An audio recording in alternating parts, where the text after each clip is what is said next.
Jeu dans cette observation, quels éléments justifient l'appel du réanimateur? Miss, vas-y, il faut y aller là. Ah oui, ça va être... Ah oui, il y a un micro. Oui, oui. Signe de détresse respiratoire. Il marche le micro là? Oui. Signe de détresse respiratoire avec hypoxémie sévère à 49 mm de mercure, avec une insuffisance rénale. D'accord. C'est tout? C'est un pH, une alcalose aussi. C'est tout? Bon, il manque des choses. Passe à la voisine, t'as raison, on va faire passer le micro, ce sera plus simple. Passe à... J'ai vu. Allez, non, avançons. Non? Moi, j'ai mis déjà le terrain. Parle plus fort et dans le micro. J'ai mis le terrain, qu'il est immunodéprimé avec son VIH. Bon, alors, là, on vous demande les signes, enfin, ou les items qui font appeler le réanimateur. C'est pas le fait qu'il soit VIH qui fait qu'on appelle le réa. Sinon on appelle non, le mais réa c'est les signes de gravité oui. dans le contexte. Oui, mais on n'appelle pas le réa, on ne met pas le malade en réa parce qu'il est VIH. Sinon, tous les VIH qui viennent aux urgences et qui ont une pneumonie vont en réanimation. Non. La question est quels sont les signes de gravité là, qui nécessitent un transfert en réanimation. Donc ici, il y avait deux types de signes. Donc il y avait effectivement des signes de détresse respiratoire ou d'insuffisance respiratoire aiguë, c'est pareil, que j'ai cité. Il y a le tirage, il y a la polypnée, et quand vous ne répétez pas les chiffres exacts de l'énoncé, ça ne sert à rien, interprétez. Donc c'est une fréquence respiratoire supérieure à 30 qui est un signe de gravité. 22 de fréquence respiratoire, c'est une polypnée, ça n'est pas un signe de gravité, on n'appelle pas le réa pour ça. 35 de fréquence respiratoire, c'est un signe de gravité, et même si le malade va bien, on appelle le réanimateur. L'hypoxémie sévère, je suis d'accord, 49 de PO2, il faut que tu précises, c'est moins de 60 de PO2 en air ambiant ou moins de 90 de SAT. Hein, c'est la même chose. 90 de SAT, 60 de PO2, c'est pareil. Moins de 90 de SAT en air ambiant, c'est une insuffisance respiratoire aiguë, quand c'est dans un contexte aigu, et ça justifie l'appel du réanimateur. Donc vous, je vous assure, quand vous serez interne aux urgences, que vous voyez un malade qui a 30 ans, qui ne présente pas trop mal, qui vient parce qu'il a une pneumonie et qu'il a 35 de fréquence respiratoire et 88 de SAT en air ambiant, même si sous oxygène, après, tout va bien, il doit voir le réa. Il doit voir le réa. Si le réa décide de ne pas le mettre en réanimation, c'est son problème. Mais vous ne devez pas chanter cette étape-là. Cette attitude-là, elle est constante aux urgences. Le malade va bien, une fois qu'il est sous oxygène, on l'a mis en salle. Puis 6 heures après, manque de peau, ça va moins bien. Oui? Donc il y a un certain nombre de critères de gravité pour dire on met un malade en réa. Donc 1, les signes d'insuffisance respiratoire aiguë. 2, les signes de choc ou de sepsis sévère. Donc là, il a 85-45 de tension, c'est un problème hémodynamique, il doit voir un réanimateur. Alors, on peut parler de choc même s'il n'y a pas eu d'épreuve de remplissage? Non, tu ne peux pas dire, c'est pour ça que je dis choc ou sepsis sévère. Mais dans les deux cas, ça doit avoir un réa. Donc, l'hypotension, c'est un signe de gravité et ça doit justifier l'appel du réanimateur. Voilà. Et qu'elle réponde au remplissage ou pas, c'est juste un moyen de mettre les mêmes malades dans les mêmes études. Mais en pratique, c'est-à-dire de dire je ne prends que des chocs septiques dans mon étude que je vais publier ou je ne prends que des sepsis sévères. En pratique, ils vont en réa, ils ont des antibiotiques et on les monitore. Donc, pour vous, le distinguo est subtil. Hein. Alors, il y a la question de l'insuffisance rénale, effectivement, qui est un petit signe de gravité qui, en soi, ne justifie pas de mettre le malade en réa, mais qui pour vous fait dire qu'il a quand même une pneumonie un petit peu cognée. D'accord ? Maintenant, s'il va parfaitement bien par ailleurs, ce n'est pas suffisant pour mettre un malade en réa. Mais choc, insuffisance respiratoire, oui, il doit avoir le réa. Tiens, Miss. Oups, là. Ah oui, il faut attraper, hein. Je suis désolé, mais... Non, sinon, à 11h30, on y est encore. Hein. Question 2. Évoquez-vous le diagnostic de pneumocystose chez ce patient et le diagnostic d'embolie pulmonaire. Justifiez votre réponse. Bon, je réponds moi-même. Donc la pneumocystose, non. La pneumocystose, non. Il y en a qui ont essayé de rédiger ce dossier ou pas? Oui ou non? Personne, donc d'accord. Donc, d'accord, mais il y a plusieurs arguments pour ne pas évoquer la pneumocystose. Premièrement, c'est un début brutal. Jusqu'à preuve du contraire, la pneumocystose chez le VIH, c'est quelque chose qui apparaît progressivement sur plusieurs semaines. Deuxièmement, le patient n'est pas immunodéprimé. Sur le dernier bilan, il a plus de 200 CD4. Donc, il n'y a pas de raison que là, tout d'un coup, il ait moins de 200 CD4. Et donc, c'est peu en faveur d'une pneumocystose. Troisièmement, regardez la radiographie de thorax qui vous est fournie et le scanner avec.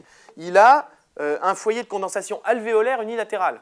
La pneumocystose, jusqu'à preuve du contraire, ça donne des anomalies interstitielles puis alvéolo-interstitielles bilatérales. D'accord? Et en plus, il y a un peu d'épanchement pleural sur le scanner. La pneumocystose, il n'y a pas d'épanchement pleural. Donc vous avez tout cet ensemble d'arguments pour dire que ce n'est probablement pas une pneumocystose. Le malade qui tout d'un coup a des frissons, une douleur thoracique, crache sale et a de la fièvre, et a 8 de tension, jusqu'à preuve du contraire, il a une pneumonie. Hein. Il n'a pas la pneumocystose. Concernant, je vous rappelle que l'infection par le VIH est un facteur de risque très fort de pneumonie à pneumocoque. Hein. Poumon et VIH, ce n'est pas seulement la pneumocystose. Hein.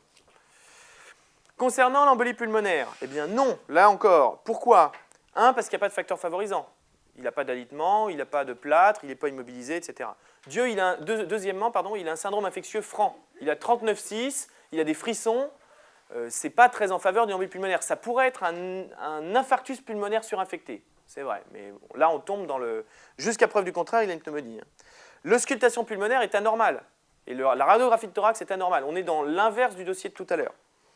Avec donc l'auscultation, on vous a dit qu'il y a un souffle tubaire, des crépitants. Le scanner, il y a un foyer de condensation alvéolaire avec un...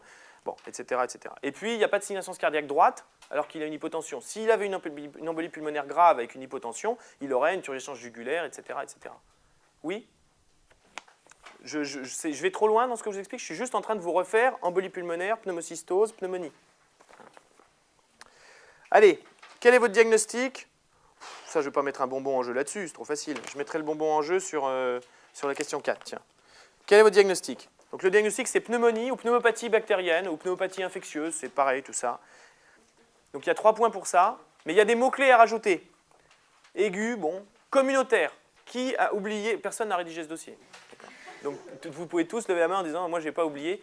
Communautaire, c'est fondamental. Pourquoi c'est fondamental de préciser dans le contexte d'une infection si elle est communautaire ou nosocomiale? Eh bien parce que votre attitude diagnostique ne va pas être la même. Et deuxièmement, surtout, votre antibiothérapie empirique probabiliste ne va pas du tout être la même. Donc les mots communautaires ou nosocomiaux, ils sont prononcés 500 fois par jour dans un service de réanimation. Donc vous devez les mettre en toutes lettres. Donc là, c'est une pneumopathie communautaire. 2 points pour ça, gauche, 1 point. Compliquée d'insuffisance respiratoire aiguë, ou alors on dit aussi pneumonie hypoxémiante, par exemple, et d'un sepsis sévère ou d'un choc septique chez un patient infecté par le VIH non immunodéprimé. Et après, je justifie, je ne vais pas revenir sur la douleur, le frisson, la fièvre, l'opacité alvéolaire, etc. Mais j'en profite à ce moment-là pour décrire le scanner, puisqu'il n'y avait pas de question sur la description du scanner après. Donc là, vous aviez un scanner thoracique qui était, encore une fois, sans injection, en fenêtre médiastinale et parenchymateuse, et qui montrait un foyer de condensation alvéolaire avec un bronchogramme aérien du poumon gauche et un épanchement pleural gauche minime au contact. Oui, oui, tout ça c'est écrit. Oui. Pas de questions? Quels éléments simples vous manquent pour évaluer l'état hémodynamique du patient aux urgences? Mais c'est dommage, je vous l'ai fait tout à l'heure. On va voir si vous vous souvenez. Le micro, il est où? Il est là-bas? Temps de recoloration cutanée, Oui. s'il y a des marbrures, Oui. extrémité froide, Oui. le rein, s'il y a eu une oligurie, Oui.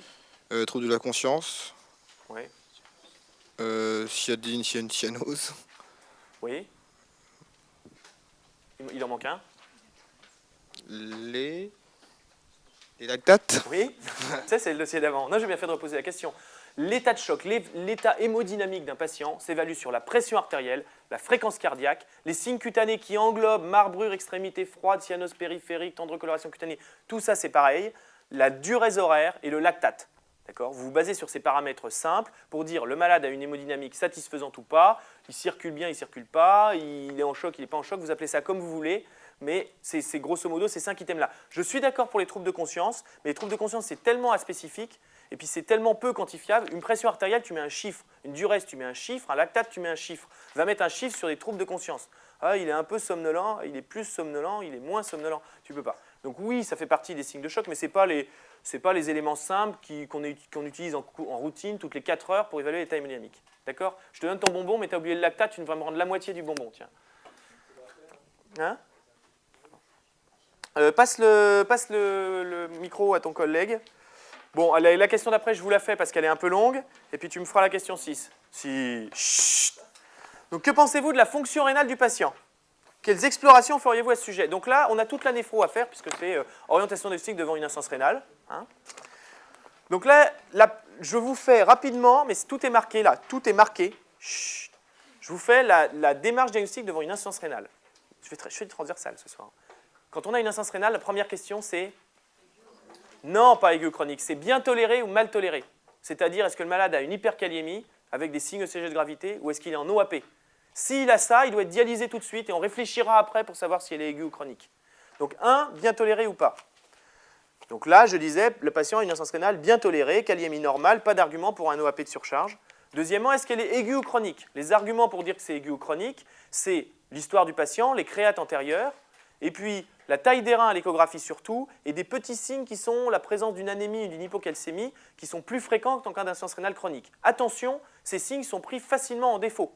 Au bout de quelques jours d'une insuffisance rénale aiguë, vous avez une anémie, vous avez une hypocalcémie. Et puis, si vous avez un choc hémorragique, vous avez une anémie et pourtant c'est une insuffisance rénale aiguë, etc. etc. C'est des petits arguments d'orientation. Mais le plus important, c'est la taille des reins à l'écho et surtout les chiffres de créates antérieures. Donc là, l'insuffisance rénale est probablement aiguë parce qu'il n'y a pas d'antécédent néphrologique, qu'il y a un contexte de maladie aiguë surajoutée et qu'il n'y a pas d'anémie. Voilà.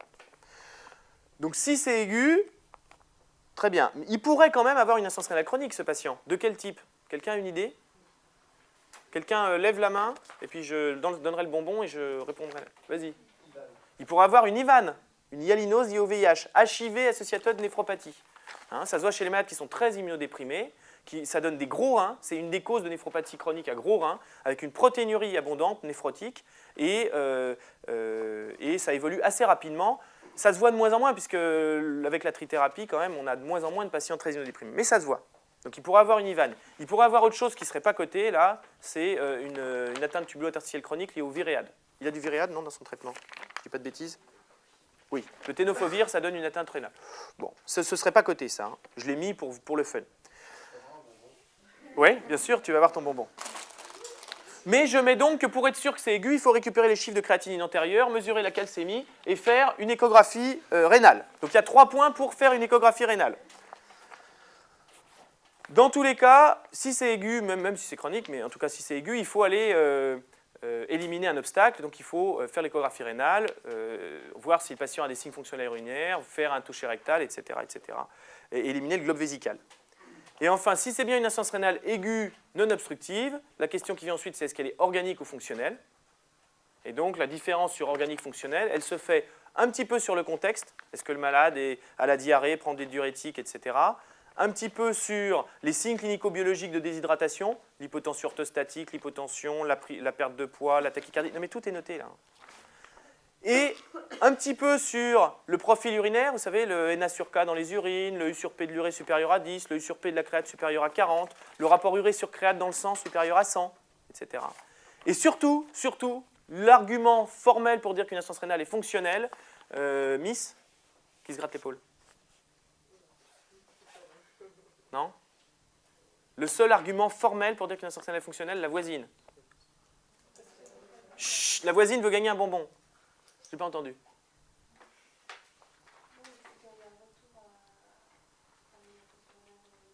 Oui, le seul argument formel, c'est l'argument rétrospectif, c'est la régression ou la récupération de la fonction rénale après correction de l'hypoperfusion rénale. Donc c'est-à-dire, mon malade déshydraté, je le réhydrate, il est hypotendu, je remonte la tension, il est insuffisant cardiaque, je mets un inotrope, et la diurèse reprend, la créate baisse en 24-48 heures. Le seul bon argument pour dire qu'une insuffisance rénale est fonctionnelle, c'est ça. Tout le reste peut être pris en défaut. Le NA sur K dans les urines, le U sur P de l'urée, ce que vous voulez, ça peut être pris en défaut. Les signes de déshydratation, vous ne les avez pas forcément. D'accord? Elle a gagné son bonbon. Tiens, t'attrape. Et donc, je disais, si l'insuffisance rénale aiguë est confirmée, celle-ci est probablement fonctionnelle, puisqu'il y a un contexte d'hypotension, un rapport urée sur créate supérieur à 100. Mais attention, une insuffisance rénale fonctionnelle prolongée, ça peut se dégrader en insuffisance rénale aiguë organique par nécrose tubulaire aiguë. Donc peut-être qu'en réhydratant votre malade, vous allez vous rendre compte qu'il ne se remet pas à pisser, qu'il ne baisse pas ses chiffres, qu'au contraire, les chiffres de créate continuent à augmenter. Il a la nécrose tubulaire. D'accord? On fait un ionogramme urinaire, on évalue la réponse après correction de l'hypotension sur la diurèse de la créatinémie. Tout est noté là. C'est un moyen de refaire le néphro. C'est probablement trop long, ça, dans un dossier de CN. Il ne pourrait pas faire comme ça. Il pourrait peut-être vous poser une question sur comment vous feriez pour savoir si c'est organique ou fonctionnel, là. Vous voyez?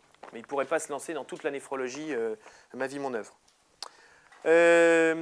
Mister, tu ne veux pas répondre sur le traitement symptomatique aux urgences? Allez, vas-y.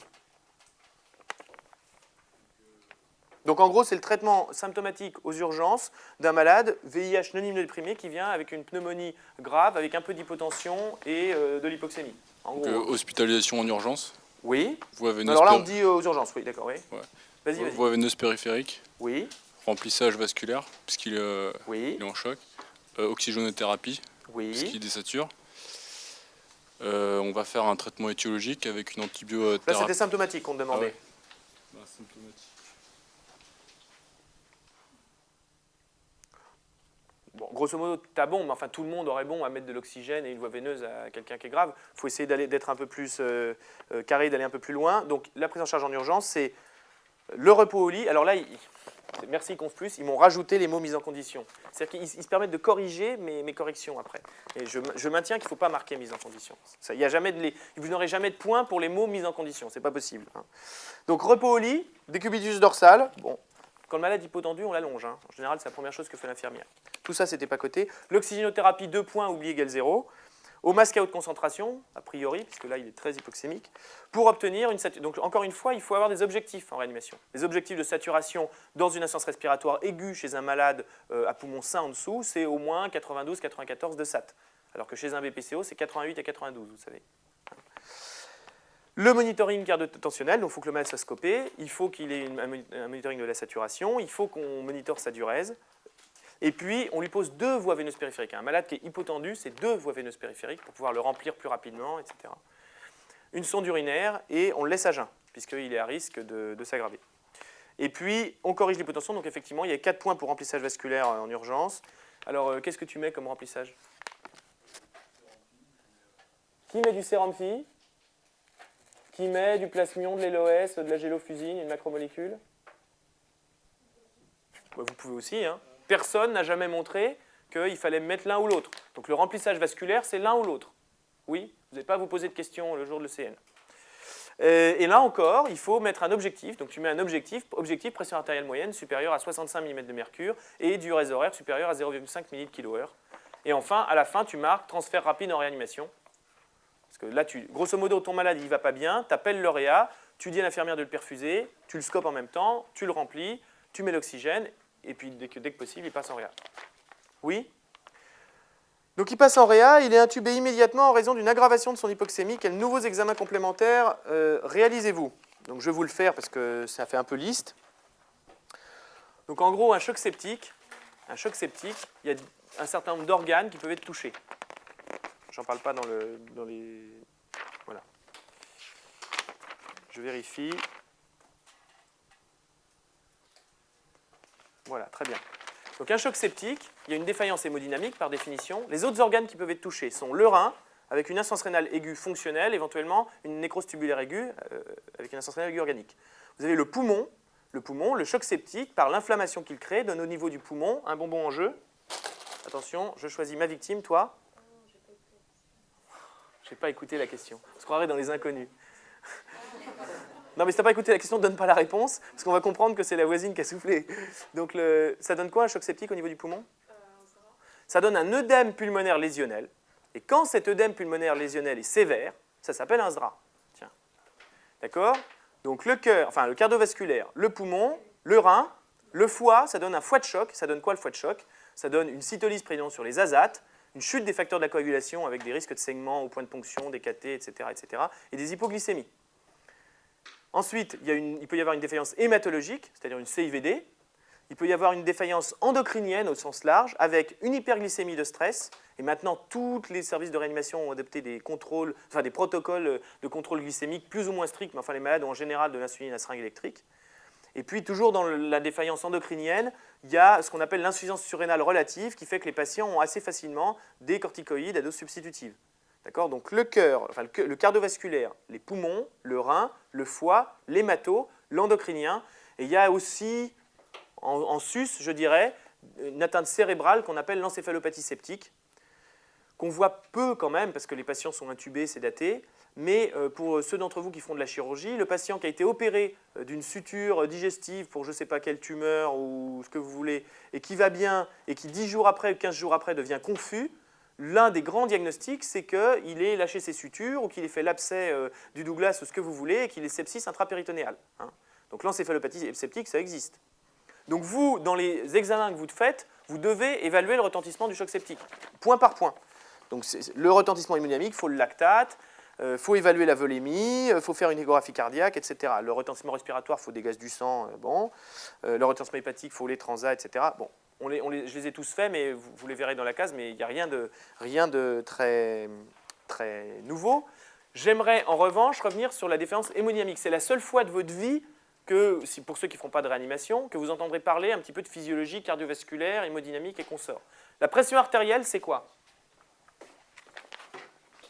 La pression artérielle, c'est les résistances fois le débit cardiaque. D'accord? Le débit cardiaque, c'est la fréquence cardiaque, mais dans le choc septique, elle est toujours élevée, la fréquence cardiaque, donc on s'en fout, fois le volume d'éjection systolique, la quantité de sang qui sort du cœur à chaque battement. La quantité de sang qui sort du cœur à chaque battement, elle dépend de ce qui rentre dans le cœur à chaque battement. Donc on va dire la précharge ou la volémie. Et elle dépend de la capacité du cœur à se contracter, donc de la contractilité myocardique. Donc finalement, l'état de choc dans le choc septique, ça peut résulter de quoi si on oublie la fréquence cardiaque? Résistance vasculaire basse, hypovolémie ou hypocontractilité myocardique? À votre avis? Dans le choc septique, il y a toujours des résistances vasculaires basses. C'est un choc par une vasodilatation, le choc septique. Il y a toujours des résistances vasculaires basses. Il y a toujours au départ une hypovolémie relative. Pourquoi? Parce que comme vous avez une dilatation des vaisseaux, vous avez une dilatation artérielle, mais vous avez aussi une dilatation veineuse, donc du sang qui est stocké dans les veines et qui ne revient pas au cœur. Donc s'il n'y a pas de sang qui revient au cœur, c'est comme si vous aviez une hypovolémie. Oui. Et puis vous avez parfois, dans 20% des cas, une baisse de la contractilité myocardique, parce que le choc septique, c'est un choc cytokinique, il y a plein de cytokines partout qui altèrent le fonctionnement un peu de tout, y compris du poumon, je vous ai dit, ça donne le SDRA, mais y compris du cœur. Donc le choc septique, c'est un mix de tout ça. Il y a toujours de l'hypovolémie au début, il y a toujours de la vasodilatation, et il y a parfois de la baisse de la contractilité myocardique. Donc dans les examens complémentaires à faire, eh ben, il faut marquer que vous évaluez la volémie. Personne ne vous demandera comment évaluer la volémie. Je vous ai mis des choses dans la case. On peut regarder le diamètre de la veine cave inférieure à l'échographie. On peut regarder les variations du flux ceci à l'échographie. On peut regarder les variations du signal de pression artérielle sur le cathéter artériel. Vous n'avez pas à savoir ça à votre niveau. Hein, mais en dire que vous évaluez la volémie, je pense que vous avez à le savoir. Est-ce qu'un malade est vide ou pas? C'est quand même une question qu'on se pose toujours. Donc ça, c'était le bilan du retentissement du choc septique. Deuxièmement, pour le reste, on fait une radiographie de contrôle, puisqu'on dit que le malade vient d'être intubé, puisqu'il faut contrôler la position de la sonde d'intubation. Voilà. Et puis, il faut quand même, je vous rappelle, faire le bilan étiologique de cette pneumonie. Donc, il faut faire des prélèvements microbiologiques. Donc, il faut faire des prélèvements avant antibiothérapie si possible, mais qui ne doivent pas retarder le traitement, c'est-à-dire 2 hémocultures. Idéalement, le malade, il a les antibiotiques aux urgences avant de passer en réa, là. Il a une pneumonie grave, on ne va pas attendre 1 heure ou 2 qu'il passe en réa. Mais s'il ne les a pas eus, tant mieux, on fait des prélèvements avant les antibiotiques. Donc 2 hémocultures, et puis, alors quand le malade n'est pas intubé, on peut lui faire un ECBC, sinon on lui fait une aspiration trachéale ou un prélèvement sous fibroscopie ou ce que vous voulez. Mais il faut faire un prélèvement des sécrétions pulmonaires, soit bronchiques, soit distales. Voilà. Et puis enfin, il faut toujours faire une antigénurie légionnelle. Pneumonie communautaire, antigénurie légionnelle. Oui? L'antigénurie pneumocoque, les gens me posent souvent la question, c'est pas constant, il y a plein d'endroits où ça ne se fait pas. Donc apprenez-le ou ne l'apprenez pas, mais il n'y aura pas de point dessus. Et est-ce qu'on discute la fonction pleurale? Oh non, non, parce que là sur ton scanner, l'épanchement pleural il est minime. Hein. T'as pas de place, enfin moi j'irai pas mettre une aiguille dedans. Hein. Là il faut y aller là pour le ponctionner. Hein. Pas de questions sur les examens? Justifiez pourquoi vous les faites. Hein. Alors, quel est votre traitement étiologique dans les 72 premières heures en réanimation? Allez, un bonbon en jeu. Miss... non, toi, t'as pas répondu. Allez, vas-y. Donc, le traitement d'une pneumonie grave, intubée, ventilée en réanimation? Les antibiotiques. Oui. 2 points pour antibiotiques. Une ventilation adaptée. Oui, mais non, mais là, entre traitement étiologique. Juste. Étiologique. Les antibiotiques, les antibiotiques, oui. C'est pas automatique, d'accord, mais à part ça... Donc, adapté, synergique, intraveineux, bactéricide. Oui, alors, je suis l'infirmière, tu es l'interne, qu'est-ce que je mets, quoi? Je mettrais... Vous n'avez pas à connaître les posologies, mais enfin, il faut quand même connaître la classe d'antibiotiques que vous utilisez. C3G, aminoside... C3G aminoside? La voisine, tu as une idée? Avec de l'amox en plus. De l'amox, c'est 3G amox aminoside? La voisine? Après, j'arrête après. Non, le traitement d'une pneumonie grave, c'est pas ces 3G aminoside. Quand vous mettez des antibiotiques, vous mettez des antibiotiques actifs sur les germes suspectés. Quels sont les germes qui peuvent donner une pneumonie communautaire standard? C'est pneumocoque, hémophilus, légionnelle, chlamydia, mycoplasme. Et éventuellement, quand elles sont graves comme ça, un petit peu d'entérobactéries et de staphylococcus, parfois. Donc grosso modo, il faut mettre des antibiotiques qui tapent sur le pneumocoque et grosso modo des antibiotiques qui tapent sur les légionnelles. Donc le pneumocoque, il n'y a pas besoin de mettre d'aminoside, jamais. On ne met jamais d'aminoside pour une pneumonie communautaire. Donc C3G, c'est très bien. Augmentin à la limite. Bon. Et puis les antibiotiques qui marchent sur les légionnelles, ce n'est pas les aminosides et ce n'est pas l'amoxicilline. C'est les macrolides, les fluoroquinolones et l'arifan. Donc vous mettez C3G macrolide, C3G quinolone ou augmentin macrolide, augmentin quinolone, grosso modo. Donc il y a des endroits où vous ferez claforan rova, d'autres vous ferez augmentin érythro et d'autres vous ferez rocéphine tavanique. Ça m'est complètement égal, mais vous devez mettre un antibiotique de chacune de ces classes. Donc là, la question, ce qui était écrit, la façon dont je l'avais rédigé, c'était une antibiothérapie. Il y avait 2 points pour ça. Probabiliste en urgence. Le mot urgence est important. Hein. Pneumonie communautaire grave, il faut que le malade ait ses antibiotiques dans les 4 heures. Hein. 1 point. Après les prélèvements sans en attendre les résultats, on fait une bithérapie. Donc il y avait 1 point pour bithérapie intraveineuse, à bonne diffusion pulmonaire, active sur pneumocoque, hémophilus, staphylococcus, légionnelle, chlamydia, mycoplasme. En l'absence d'allergie, amoxicilline plus acide clavulanique ou C3G, plus macrolide ou fluoroquinolone. Il y avait 2 points pour chacune des 2 classes. Et ce qui est important dans toute antibiothérapie, c'est très à la mode, c'est que vous devez dire que vous faites une réévaluation au bout de 48 heures, selon les prélèvements microbiologiques, pour restreindre le spectre sur les germes que vous avez trouvés. Donc comme vous ne me paraissez pas très fort en antibiotiques, on va faire un petit quiz, tant pis si on termine à 11h15. T'es libre jusqu'à 11h15, monsieur le caméraman? D'accord. Donc pneumonie communautaire grave, c'est C3G érythro, ou C3G macrolide, pardon, ou augmentin quinolone, voilà. D'accord. Pyélonéphrite grave? C3G aminoside, ou éventuellement quinolone aminoside, ou C3G quinolone. Bon, C3G aminoside, ça me va très bien. Pneumonie nosocomiale grave? Pneumonie nosocomiale grave, il faut taper sur le PIO et éventuellement le SARM. Hein. Donc c'est tazo, donc c'est les antibiotiques antipio. Les antibiotiques antipio, c'est tazo, ciflox, amiclin, thiénam, fortum. Donc ça va être tazo amiclin, fortum amiclin, tazo ciflox, fortum ciflox, etc. En général, le thiénam, il reste en dernière ligne. Et puis la question, c'est est-ce que vous mettez de la vanco avec ou pas? On va revenir après sur l'antibiothérapie pneumonie nosocomiale, il y a une question dans un des autres dossiers. D'accord. Méningite grave, enfin méningite quoi. Méningite avec Ogram plus au direct. Allez, hop. C3G? C3G plus vanco? Corticoïde, C3G vanco. Dexaméthasone, claforan, vanco. Le problème, c'est que dans les méningites, maintenant, il y a des méningites à des pneumocoques de sensibilité diminuée à la pénicilline. Les pneumocoques de sensibilité diminuée à la pénicilline, ça pose aucun problème pour le poumon. La diffusion des antibiotiques dans le poumon, elle est bonne et ça passe largement au-dessus des CMI du pneumocoque. Mais dans le LCR, les antibiotiques diffusent mal. Et on dit qu'il faut atteindre au moins 10 fois la CMI, la concentration d'antibiotiques dans le liquide, elle doit atteindre 10 fois la CMI du germe. Dans le LCR, c'est dur. Donc si votre pneumocoque a une sensibilité diminuée à la pénicilline, vous n'êtes pas sûr d'atteindre ce quotient-là. Donc il y a des pneumocoques de sensibilité diminuée à la pénicilline, raison pour laquelle on met des C3G, mais il y a des pneumocoques de sensibilité diminuée au C3G, raison pour laquelle on rajoute de la vanco.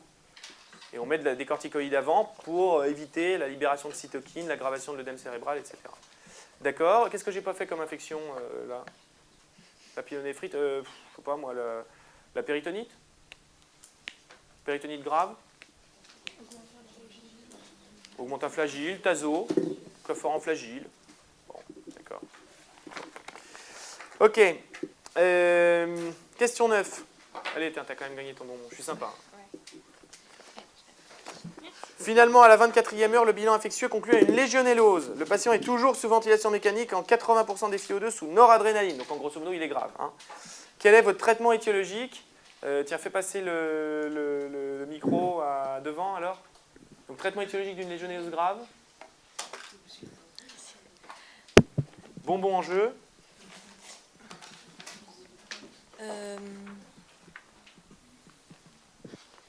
Bon, le voisin. On avait dit macrolide déjà au niveau antibiotique.